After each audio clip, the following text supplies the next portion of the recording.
ጀማው ይሄ እንግዲህ የእንትን ቪዲዮ ነው፣ የጉራ የሳክስ ቪዲዮ ነው። የክለባችን ፎርዋርድ የኔ አባት ማቲያስ ኩኛ ማታ ብራዚል ሄቲን 3-0 ስታሸንፍ 2 ጎል አግብቷል።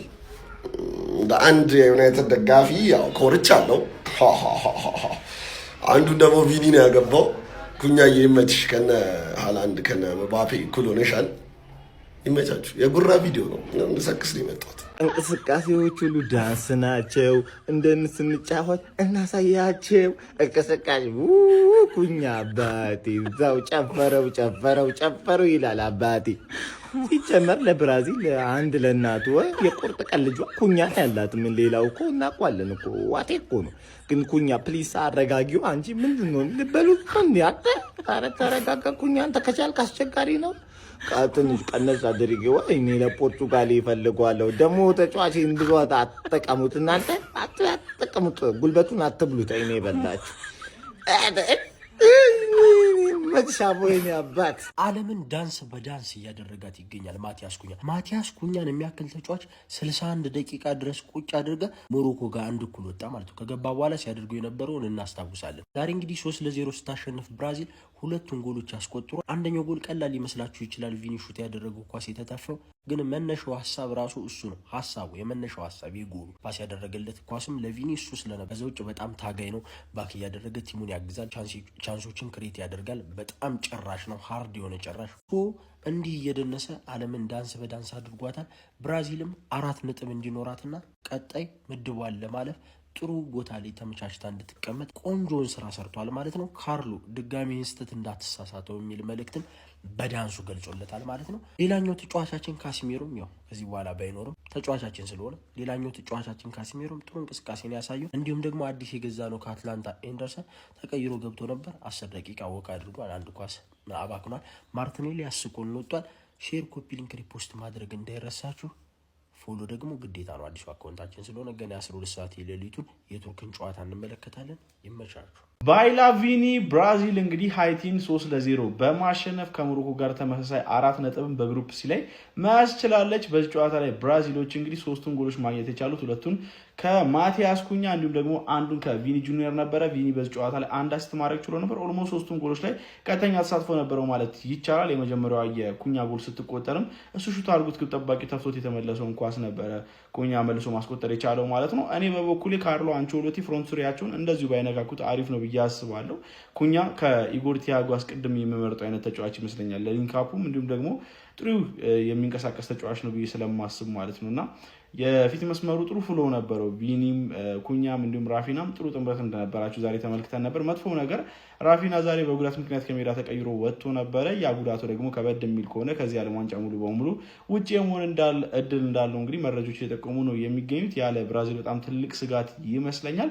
ኤኒዌይ ግን በዚህ ጨዋታ ላይ የነበራቸውን ፐርፎርማንስ ከተመለከትን በተለይ ፈርስት ሃፍ ብራዚሎች በጣም ጥሩ እየተንቀሳቀሱ ነበር ማለት ይቻላል። ሃይቲዎች ገርሞኝ ነበረ። ደፋር ለመሆን እየሞከሩ ነበር። በሃይላይን ነበር ሲጫወቱ የነበረው። በሚገባ ደግሞ በፈርስት ሃፍ እንግዲህ 3 ጎል ተቆጥሮባቸው ቅጣታቸውን አግኝተው ነበረ።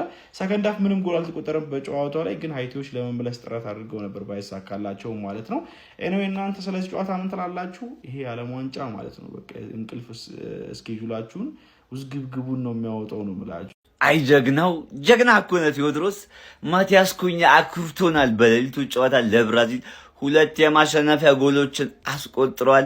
የዓለም ዋንጫውንም ዳንስ እንግዲህ እንደተለመደው በዚህ ቀይሮታል ማለት ነው። ኩኛ ይችላል። አንቺ ተጫዋቾች ግን ምን እየሆናችሁ ነው እንዴ?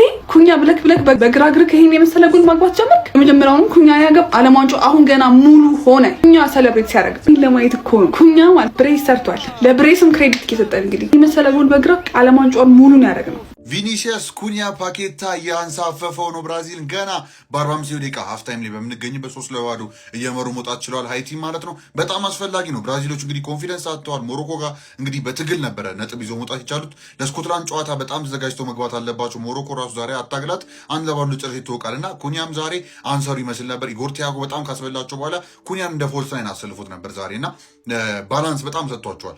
ፓኬታም እንግዲህ ድሮፕ እያደረገ ለማጫወት አስቸግሮት ነበር። ዛሬም በተቻለ ሁኔታ የተጫወተ ይገኛል። ይገኛል። ሶስተኛው ጎል ጸዴ ነበረ ሴታፕ ያደረገበት መንገድ ቪኒሲየስን። የመጀመሪያው ላይ ቪኒሲየስ የሞከረው ኳስ የተፋው ነው ኩኒያ ያስቆጠረው። ሁለተኛ ላይ ደግሞ ቪኒሲየስ የሰነጠቀለትን ኳስ ኩኒያ በሚገርም ሁኔታ ነበር መረቡን የገነጠለለት 90 ጥግ ኦልሞስት ኒር ፖስት ላይ ማለት ደግሞ በሚጠበቅም ሁኔታ ከሀይቲ ጋር እንግዲህ ኩኒያ ቪኒሲየስ ፓኬታ ነው የተንሳፈፈ ነው የሚገኘው። ብቻ ጸዴ ነው ዛሬ ጮቱበት ያሉበት መንገድ። እሱን ተከትሎ ግን የዓለም ዋንጫ እንደነጣችሁ ፕላስ ብቶ መጫ እንደደረሳ ኮሜንት ሀሳባችን ያስቀምጣችሁ። ኮፒ ሊንክ የሚደረግ ሃፍ ታይም ፉል ታይም ሪአክሽኖች ለተለያዩ ቲሞች ሰራለሁ ብዙ ጊዜ እና የትኛው እንዲሰራላችሁ የምትፈልጉት ኮሜንት ያስቀምጣችሁ ዳረሱ።